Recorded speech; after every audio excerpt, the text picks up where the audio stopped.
नमस्कार दोस्तों, स्वागत है आप सभी का हमारे YouTube चैनल पर। तो आज हम बात करेंगे डीएलएड प्रथम सेमेस्टर 2025 गणित का टेस्ट पेपर 3 मई 2025। जी हाँ दोस्तों, आज का जो मॉडल पेपर आपका रहेगा इसका लेवल दोस्तों हार्ड रहने वाला है। जी हाँ, ये कठिन मॉडल पेपर है।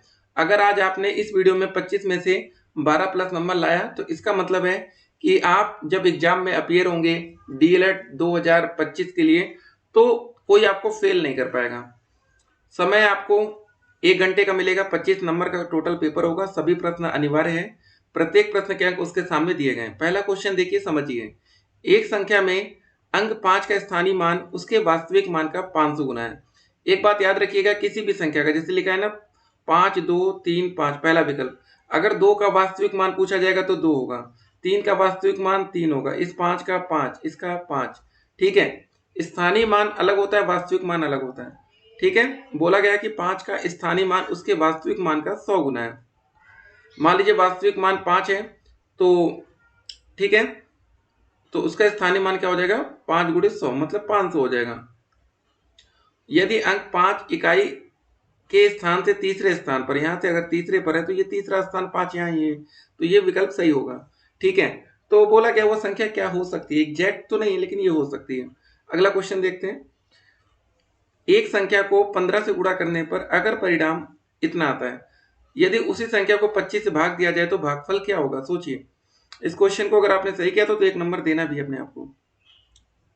ठीक है, समझिए। एक संख्या को मान लेते हैं 200 कोई संख्या p है, अगर उसको हम 15 से गुणा करते हैं तो रिजल्ट हमारा 7,500 आता है।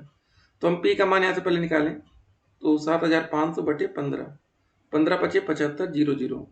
ठीक है, तो हमारा p का मान आ जाएगा 500। इतना हो गया। यदि उसी संख्या को 25 से भाग दिया जाए तो भागफल क्या होगा। ठीक है, अब दोस्तों ये जो संख्या हमारी p की वैल्यू है 500, अगर इसको हम 25 से भाग कर दें, 25 दूनी 50 जीरो। ठीक है, तो हमारा भागफल कितना आ गया 20। तो सही आंसर होगा दोस्तों 20। अच्छा क्वेश्चन था। अब अगले प्रश्न में चला जाए। अगर आपने सही किया तो 1 नंबर दीजिए। एक किसान के पास 5/8 भाग खेत में गेहूं है, और दोस्तों देखिए यहाँ पर क्वेश्चन में थोड़ा सा मिसिंग हो रहा है। और दोस्तों यहाँ पर क्वेश्चन में दिया गया था कि 1/6 भाग। ठीक है, 1/6 भाग खेत में चावल उगाया गया है, खेत का कितना भाग खाली है आपको ये बताना है। ठीक है, तो दोस्तों जो गेहूं उगाया गया वो कितना था, एक सेकेंड, 5/8, और दोस्तों चावल कितना है 1/6। ठीक है, तो इसको जरा सॉल्व कर लीजिए। क्या हो जाएगा, 8 और 6 इसका एलसीएम निकाल लेंगे 24 आएगा। 8 का भाग 24 में करिए, 8 त्रिक 24 और 3 गुणे 5 हो जाएगा ना, 3 गुणे 5 प्लस 6 चौके 24 तो 1 गुणे 4। तो ये सब तो आप कल लेते होंगे जोड़ घटाना। 5 तिहाई 15 और 4/24, तो हो गया 19/24। इतना आ गया ये। लेकिन दोस्तों अभी आंसर नहीं है, याद रखिएगा। जो हमारा टोटल भाग होगा वो 1 होगा। अब 1 में से ही सब लिया जा रहा है ना, तो टोटल में से 1 में से 19/24 भाग घटा दीजिए। यहाँ एलसीएम लीजिए, इस दोनों का एलसीएम 24 आ जाएगा, तो हो जाएगा 24 माइनस का 19, घटेगा कितना बचेगा 5/24। ठीक है, यही दोस्तों हमारा फाइनल आंसर हो जाएगा। तो अब दोस्तों देखते हैं विकल्प। अब विकल्प में दोस्तों 5/24 यहाँ पर कहीं दिया गया, नहीं दिया गया, तो हमारा सही आंसर लेकिन 5/24 ही होगा। तो कभी कभी दोस्तों ऐसे विकल्प दे दिए जाते हैं जहां पर आपका कोई भी विकल्प मैच नहीं करेगा। तो हर बार हम आपको फंसाने के लिए कैसा क्वेश्चन रखते हैं। और देखिए आप में से कुछ बच्चों का सही आंसर भी आया होगा। अब वो बच्चे सोच रहे होंगे अरे यार कहाँ से आंसर ले आए। ठीक है, अगला क्वेश्चन देखिए। संख्या ये दी गई है 7 का स्थानीय मान और इसमें 3 के स्थानीय मान का कितने गुना है, जरा समझते हैं। 3 4 5.678। अगर हमें दोस्तों किसी भी संख्या का स्थानीय मान निकालना है उसके नीचे डंडी कीजिए, 7 लिख दीजिए। दशमलव के नीचे हमेशा दशमलव रहेगा, और इसके पहले कितनी बार कितनी संख्या लिखी, एक, तो एक बार जीरो लगा दीजिए। ये 7 का स्थानीय मान आ गया। अब दोस्तों इसमें 789.345, अगर 3 का स्थानीय मान निकालना, 3 के नीचे डंडी की दीजिए, दशमलव का आगे दशमलव लगाइए, बात खत्म। ठीक है, ये हो गया। तो ये चीजें पहले आपको निकालनी होंगी। अब दोस्तों हमें क्या करना है, इसके स्थानीय मान का इसके स्थानीय मान कितने गुना है आपको ये बताना है।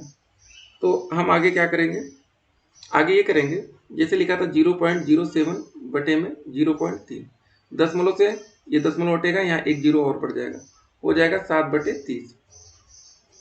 ठीक है, तो इसको सॉल्व कर लेंगे, भाग करेंगे, 3 सत्ते मतलब पहले भाग करेंगे तो कितनी बार जाएगा, 2 बार जाएगा ना, 3 दूनी 6, ठीक है, 10 3 3 करो, ये 0.2333 करके आता रहेगा। और दोस्तों यहाँ पर दोस्तों कोई ऐसा विकल्प दिया गया 0.23 वाला नहीं दिया गया, तो आपका फाइनल आंसर यही होगा। अगर जिन बच्चों ने इसमें तुक्का मारा है तो वो बच्चे फिर से गलत हो गए। अगले क्वेश्चन में आते हैं। दो संख्याओं का महत्तम समापवर्तक HCF 12 है, उनका एलसीएम इतना दिया गया है, एक संख्या इतनी है तो दूसरी संख्या को आप एक्स मान लीजिए। तो याद रखिएगा जो फार्मूला होता है मासा गुणे लसा 12 गुणे 360 बराबर पहली संख्या गुणे दूसरी संख्या इंटू में एक्स कर दीजिए। सॉल्व करिए, एक जीरो से जीरो कटा, 6 कम 6, 6 छंग 36, 12 छंग 72, तो बराबर एक्स। एक लाइन में खत्म हो गया क्वेश्चन। 72 को टिक करिए, एक नंबर ले जाइए। अगले क्वेश्चन में आ जाए। निम्नलिखित में से कौन सा कथन सही है आपको ये बताना है। ठीक है, तो क्या सभी सम संख्याएं भाज्य संख्या होती है, यहाँ पर ये रखा गया, बताइए क्या होता है। अब दोस्तों दो है, दो भी सम संख्या है, क्या ये भाज्य संख्या है? नहीं दोस्तों, ये भाज्य है, क्योंकि ये केवल 1 से कटती है और 2 से कटती है। ठीक है, तो ये तो गलत हो गया। सबसे छोटी अभाज्य संख्या 1 है, बताइए जल्दी से। सबसे छोटी जो अभाज्य संख्या होती है वो 1 नहीं होती, वो 2 होती है, और एक जो होती है वो ना तो भाज्य है ना तो अभाज्य। ठीक है, तो ये विकल्प भी हमारे लिए गलत। अब अगला विकल्प देखा जाए। देखिए आप लोग ना विकल्प को भी देखेंगे, ऐसे नहीं होगा काम। ठीक है, तो दो सह अभाज्य संख्याओं का महत्तम समापवर्तक हमेशा 1 होता है, बताइए क्या होता है कि नहीं। और लास्ट वाला, दो क्रमागत विषम संख्याओं का एलसीएम उनका, ठीक है, गुणनफल होता है। अब दोस्तों देखिए, अगर हम 3 और 5 का एलसीएम ले लेंगे, ठीक है, दो क्रमागत विषम संख्याओं का, ठीक है, तो इसका एलसीएम कितना हो जाएगा, 5 3 15, जो उनका गुणनफल है। लेकिन 3 और 7 का एलसीएम 21 होगा, 3 और 7 का ले लीजिए 21, जबकि 9 और 15 का 45, तो उनका गुणनफल नहीं है, तो ठीक है, ये वाला गलत हो जाएगा। तो सही आंसर क्या होगा दोस्तों, खाली ग वाला होगा बस। ठीक है, अगले क्वेश्चन में चलते हैं। हर क्वेश्चन दोस्तों इंपॉर्टेंट है, याद रखिएगा। एक परीक्षा में एक छात्र ने 500 में से 380 नंबर प्राप्त किया, छात्र ने कितने % अंक हासिल किए आपको ये बताना है।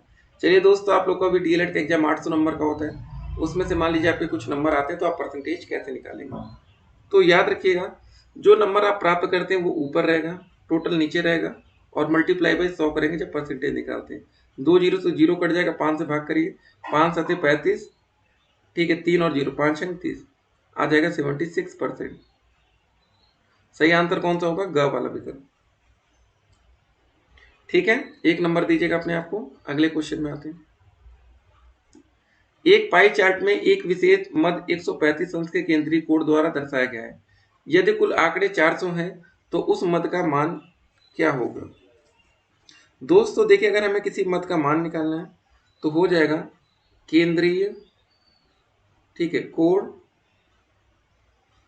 केंद्रीय कोण अपॉन में दोस्तों हो जाएगा 360 डिग्री गुणे कुल आंकड़े।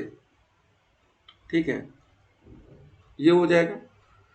तो मद का मान दोस्तों कैसे निकालेंगे, 135 अपान 360, एक सेकंड दोस्तों थोड़ा सा अच्छे से लिखा जाए, गुणे में हो जाएगा दोस्तों 400। इसको सॉल्व कर लेना।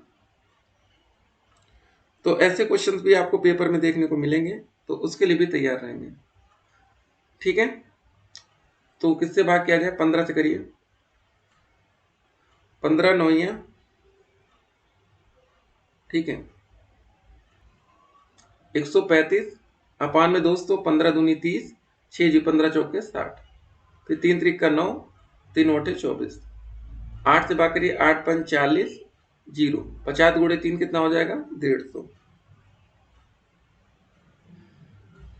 तो ऐसे क्वेश्चंस भी पेपर में आपको देखने को मिलेंगे, तो याद रखिएगा फार्मूला केंद्रीय कोण अपॉन 360 इंटू कुल आंकड़े। अगला क्वेश्चन देखते हैं।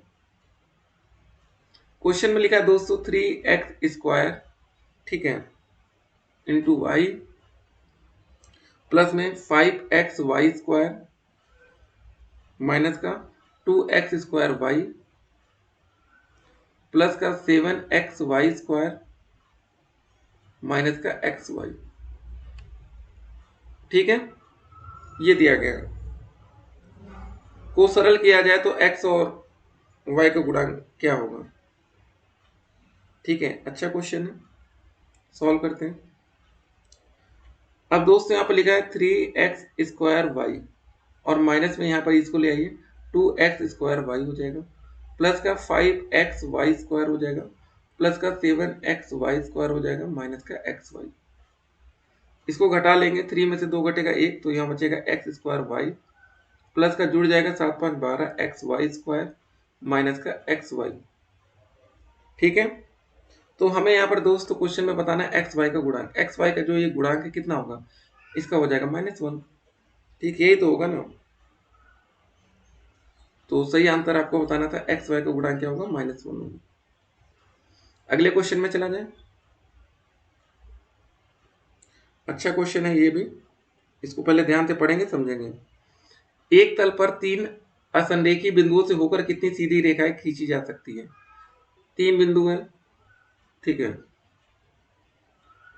बताइए कितनी रेखाएं खींची जा सकती हैं। देखिए 3 असंरेखी बिंदुओं से होकर केवल एक अद्वितीय वृत्त खींचा जा सकता है। यदि बात सीधी रेखाओं की हो रही है तो 2 असंरेखी बिंदुओं से होकर एक अद्वितीय रेखाएं खींची जा सकती है। 3 असंरेखी बिंदुओं को मिलाकर कुल 3 सीधी रेखाएं खींची जा सकती है। प्रश्न में दोस्तों सीधी रेखाएं खींची जा सकती है पूछा गया है, तो 3 असंरेखीय बिंदुओं से मिलाकर 3 रेखाएं खींची जा सकती है।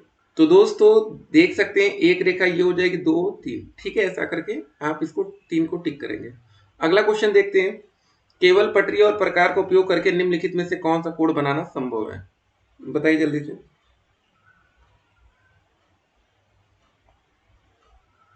अच्छा क्वेश्चन है दोस्तों,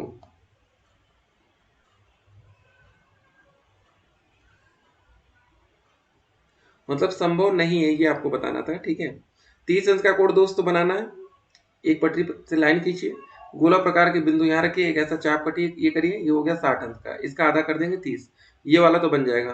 फिर इसको 60 बना था ना, एक और टिक करेंगे 120 हो जाएगा, इसका आधा कर देंगे 60 और 120 का, तो ये 90 हो जाएगा, वो हो जाएगा। ठीक है, 90 और 90 का आधा करेंगे तो हो जाएगा 45, ये भी बन गया। ठीक है, तो कौन सा नहीं बन सकता है, तो इसका सही आंसर होगा घ वाला विकल्प। अब 75 अंश का कोण बनाना है तो हम 150 का 50% करेंगे तो 75 आ जाएगा, तो 100 वाला मुश्किल है। ठीक है, इसको टिक करेंगे, क्योंकि दोस्तों देखिए जो 30 अंश होता है वो 15 का गुणज होता है, 15 गुणे 2, क्योंकि 30 का आधा हम 15 कर देंगे तो 15 से 30 आ जाएगा, 15 से 2 हम 45 बना लेंगे, 15 से ही हम 4 कर देंगे गुणा तो 75 बनेगा ना, 15 गुणे 5, 15 पच्चे 75, 15 तिया 45। ठीक है, और जो 100 होता है वो 15 का गुणज नहीं होता है, इसको ध्यान रखना है। अगले क्वेश्चन में आते हैं। यदि एक कोण अपने पूरक कोण के 2 गुने से 30 कम है तो कोण का माप क्या होगा, बताइए। मान लीजिए दोस्तों थोड़ी देर के लिए कोण, यहां तक देखिए क्वेश्चन नंबर 12 से आप अपने आप को हर क्वेश्चन के 2 नंबर देंगे। यदि एक कोण अपने पूरक कोण के 2 गुने से 30 कम है, मान लीजिए दोस्तों कोण आपका x है, ठीक है, और इसका पूरक कोण क्या हो जाएगा 90 माइनस एक्स, यही होगा। क्वेश्चन में दिया गया है x बराबर 2 गुने से 90 माइनस एक्स, ये दिया गया है ना। ठीक है, और 30 कम है, 2 गुने से 30 कम कर दीजिए इतना। अब इसको सॉल्व कर लिया जाए। x बराबर हो जाएगा 2 गुणे 90 करेंगे तो कितना हो जाएगा 180 माइनस का 2x माइनस का 30, 180 में से 30 घटेगा 150, 2x इधर आ जाएगा तो हो जाएगा, एक सेकंड, x प्लस का 2x बराबर इतना, तो ये हो जाएगा हमारा 3x बराबर 150। x का मान आ जाएगा 150 बटे 3, 3 पचे 15 0, x का मान आ जाएगा 50। ठीक है, तो सही आंसर हो जाएगा 50। अगले क्वेश्चन में चले, 13 नंबर। एक आयत की लंबाई उसकी चौड़ाई से 5 सेंटीमीटर, ठीक है, अधिक कम ज्यादा जो भी है देखिए। एक आयत की लंबाई उसकी चौड़ाई से 5 सेंटीमीटर अधिक है, ठीक है। अब मान लीजिए दोस्त उसकी चौड़ाई कितनी है, b है, ठीक है। तो लंबाई कितनी हो जाएगी, b प्लस का 5, यही होगा ना। आयत का परिमाप इतना है तो आयत की लंबाई कितनी होगी। तो आयत का परिमाप का फार्मूला क्या होता है, पहले याद रखिएगा। परिमाप बराबर होता है 2 लंबाई प्लस का चौड़ाई। परिमाप 50 दिया गया है, 2 लंबाई की जो दोस्तों जगह क्या रख देंगे, b प्लस 5, चौड़ाई की जगह b। सॉल्व कर लीजिए, 50 बराबर हो जाएगा 2, b भी अंदर हो जाएगा 2b प्लस का 5, यही होगा ना। तो ये अंदर मल्टीप्लाई होगा, 4b हो जाएगा प्लस 5 दूनी 10 बराबर 50। 10 इधर आ जाएगा, हो जाएगा 40 बराबर 4b।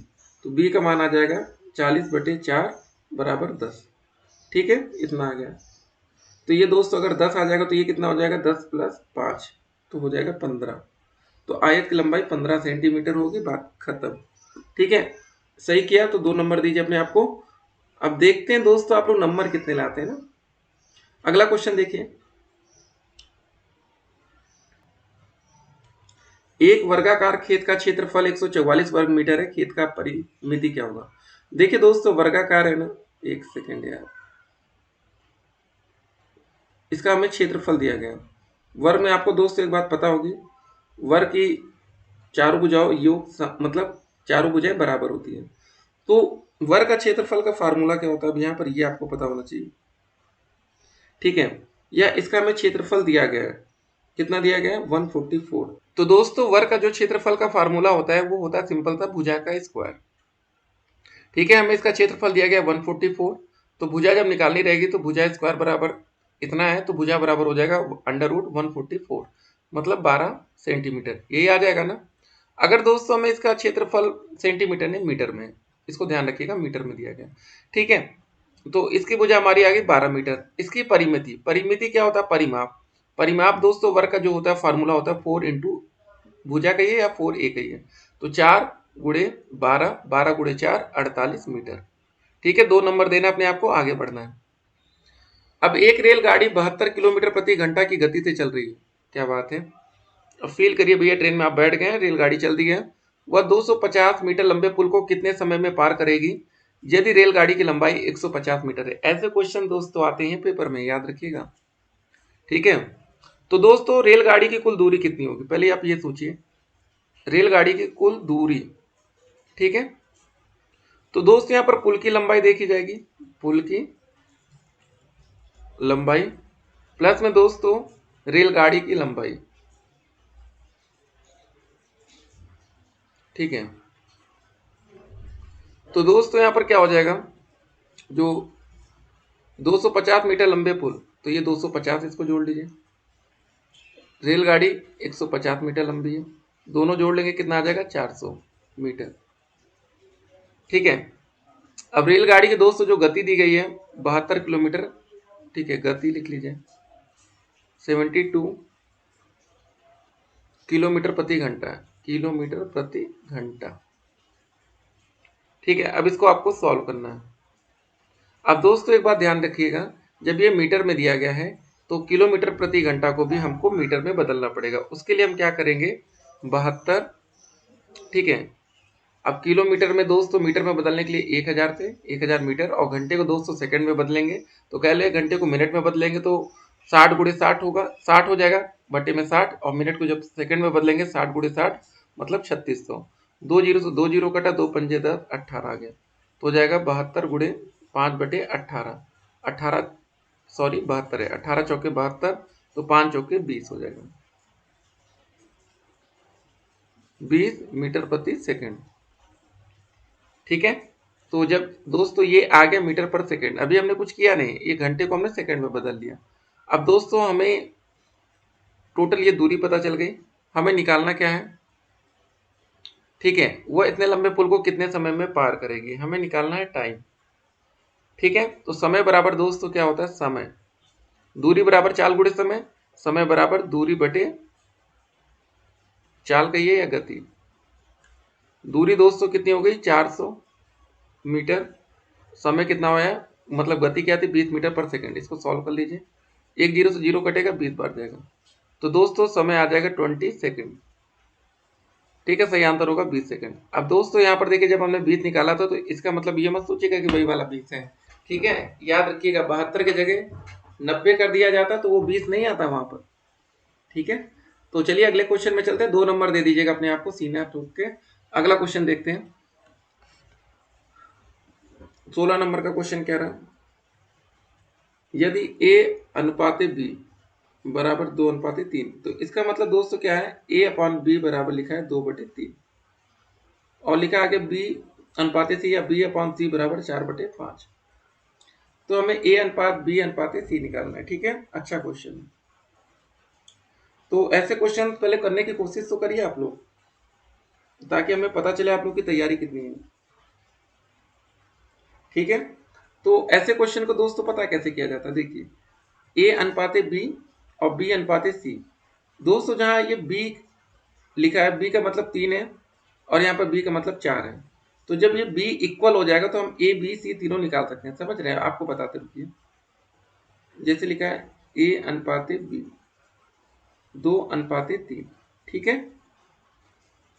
अब दोस्तों आगे क्या लिखा है b अनुपाते c बराबर कितना दिया गया 4:5। अब दोस्तों b की जगह क्या दिया गया हमें, इस बार दिया गया 4:5, ये दिया गया ना, इसको हटाइए, इसको हटाते हैं। ठीक है, अब जरा एक चीज समझिए, यहाँ b का मतलब 3 है, यहाँ b का मतलब 4 है, तो अगर ये दोनों इक्वल हो जाएगा तो हम a अनुपाते b अनुपाते c तभी तो लिखेंगे। तो एक काम करते हैं, इसमें दोस्तों पहले वाले में 4 से मल्टीप्लाई कर देते हैं इस अनुपात में, तो कितना हो जाएगा a अनुपाते b में 4 से मल्टीप्लाई 4 दूनी 8 हो जाएगा और ये हो जाएगा 12। हम 4 ही से क्यों कर रहे हैं आपको बताते हैं। और इस वाले में 3 से कर दीजिएगा, इधर 4 है तो इधर 4 से गुणा, इधर 3 है, 3 से कर दीजिए, 3 चौके 12, 3 पचे 15। अब दोस्तों देख रहे होंगे 8:12 और 12:15, तो हम इसको ऐसे लिख सकते हैं 8:12:15। ठीक है, ये होता है। तो ऐसे क्वेश्चंस पेपर में आएंगे और आपको फंसाएंगे।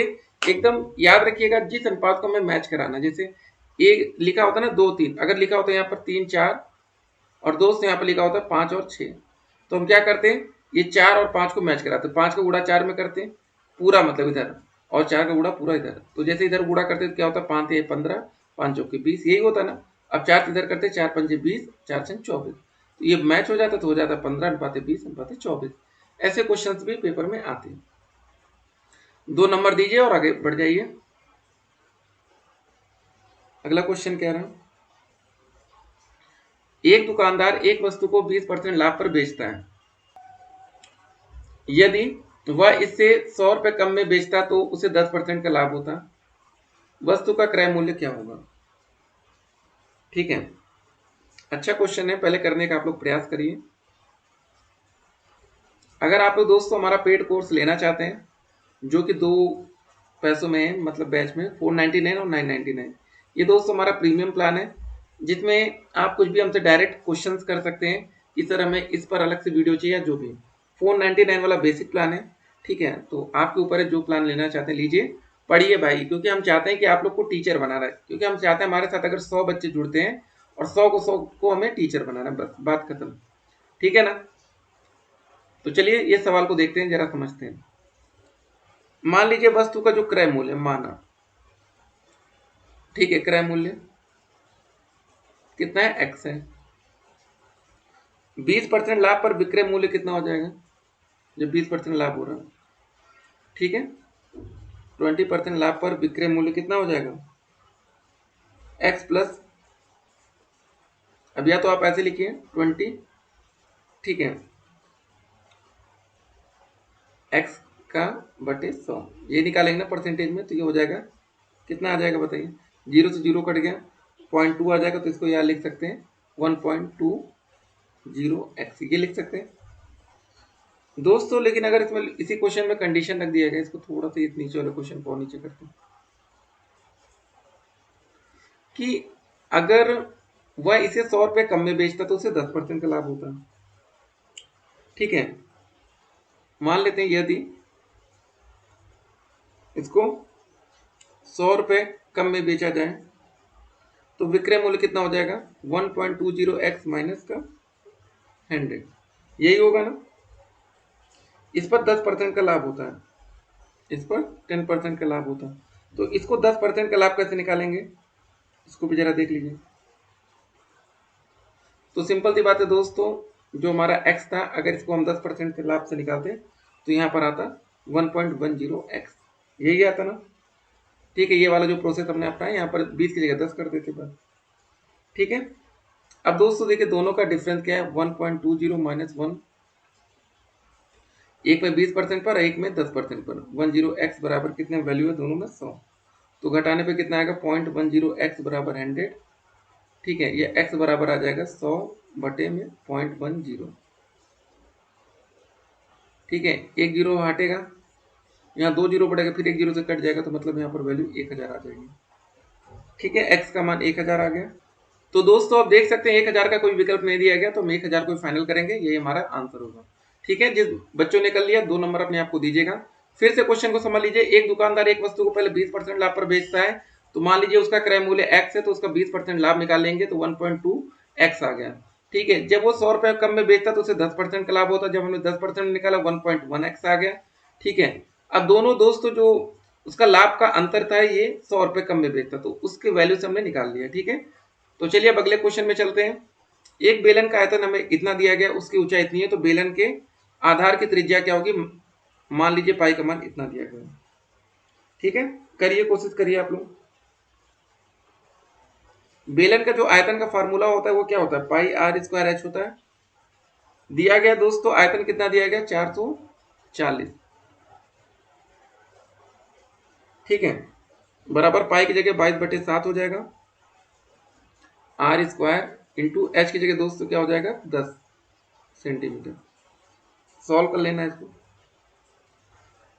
देखिए जब तक आप इसको सॉल्व करना नहीं सीखेंगे तब तक मजा नहीं आएगी। 22 दूनी 44, ये 20, 7 गुणे 20 इधर हो जाएगा 140 बराबर आर स्क्वायर इंटू 10, एक जीरो से जीरो कट गया, आर स्क्वायर बराबर आ गया 14, तो आर का मतलब हो जाएगा √14। ठीक है, जिसकी वैल्यू लगभग आ जाएगी 3.74 अप्रोक्सीमेटली, ऐसे लगा दीजिए अप्रोक्सीमेटली। ठीक है, तो ऐसा कुछ दिया नहीं गया, तो इसके करीब का जो विकल्प है 3.75। ठीक है, तो कभी कभी दोस्तों जैसे होता है ना कि ये वाला है, अगर मान लीजिए पेपर में आ जाए तो आप इसी को टिक करेंगे, नहीं तो फाइनल आपका आंसर यही होगा। ठीक है, तो ये अप्रोक्सीमेटली है, सटीक माना जा सकता है, लेकिन मैथ में ऐसा नहीं होता, तो फिलहाल इसको भी हम ऐसे कट मानेंगे और सही आंसर ये रखेंगे। चलिए, और ये दोस्तों जो आंसर आएगा सेंटीमीटर में आएगा, इसको जरूर ध्यान रखिएगा, सेंटीमीटर लिखना भूल गए तो 2 में से आपको एक ही नंबर दिया जाएगा। और उम्मीद करते हैं आप आज का पेपर आपका बहुत ही अच्छा हुआ होगा। कल फिर से दोस्तों मिलेंगे एक और वीडियो में, तब तक के लिए stay connected, all the best, फिर मिलते हैं।